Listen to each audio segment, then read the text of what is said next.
Guusap ng disipulo at ni Prabhupada. Salin sa Tagalog. Disipulo. Nais kong malaman kung ano ang patutunguhan ng isang baguhang deboto. Kung ang isang baguhang deboto ay may determinasyong nagsusumikap para sa pagpapadalisay, ngunit siya ay pumanaw habang siya ay nasa ilalim pa rin ng impluwensya ng mas mababang mga guni-guni. Kahit na siya ay seryosong nagsisikap, siya ba ay muling isisilang o pupunta kay Krishna? Prabhupada. Hindi. Kailangan niyang muling isilang. Kung hindi pa siya lubos na dalisay, kailangan niyang magdusa ng isa pang kapanganakan. Walang sino man ang pinahihintulutang makapasok sa espiritual na daigdig kung hindi siya lubos na dalisay. Walang palugit. Kaya sinasabi sa Bhagavad Gita 6:41, binibigyan siya ng isa pang pagkakataon na isilang sa isang dalisay na pamilya ng mga Brahmana o mayamang pamilya upang muli siyang magkaroon ng pagkakataon. Hindi pa siya pinapayagang makapasok, ngunit binibigyan siya ng mabuting pagkakataong muli. Iyan ang kanyang benepisyo. Kahit na siya ay nabigo, garantisado pa rin na ang kanyang susunod na buhay ay magiging bilang isang napakahusay na tao. Hindi ito para sa iba. Ito lamang ay para sa mga yogi. Kaya nga sinasabi, ano ang mawawala kahit siya'y nabigo? Sa Srimad Bhagavatam 1:5-17, napakahalaga ng bersikulong ito.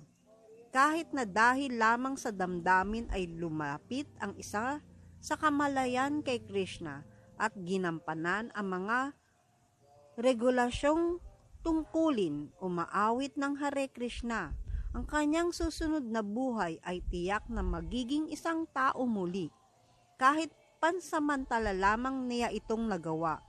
Kahit hindi siya naging perpekto, tiyak pa rin ang kanyang susunod na kapanganakan. Ngunit sa iba, walang ganoong garantiya.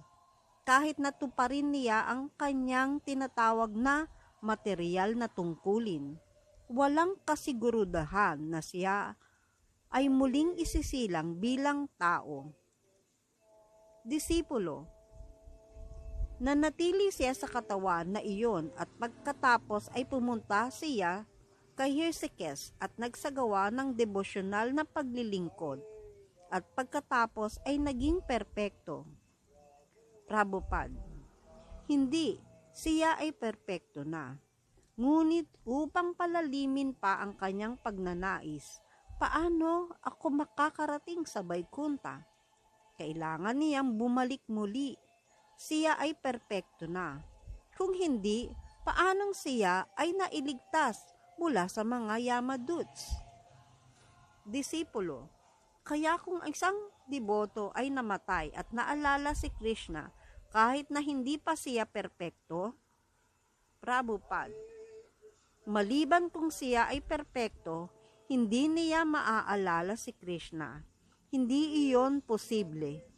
Iyon ay isang teorya lamang. Dapat siya ay perpekto sa anumang paraan at siya ay nadapa. Kaya binibigyan siya ni Krishna ng pagkakataon.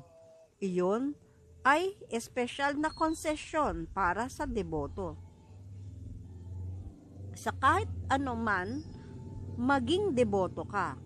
Kahit hindi mo matapos ang buong proseso, kahit ikaw ay bumagsak, may kasiguruduhan pa rin na isisilang ka sa isang napakagandang lipunan. Iyon ang kanyang pribilehiyo.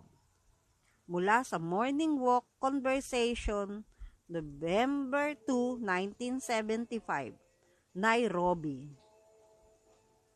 Haribol.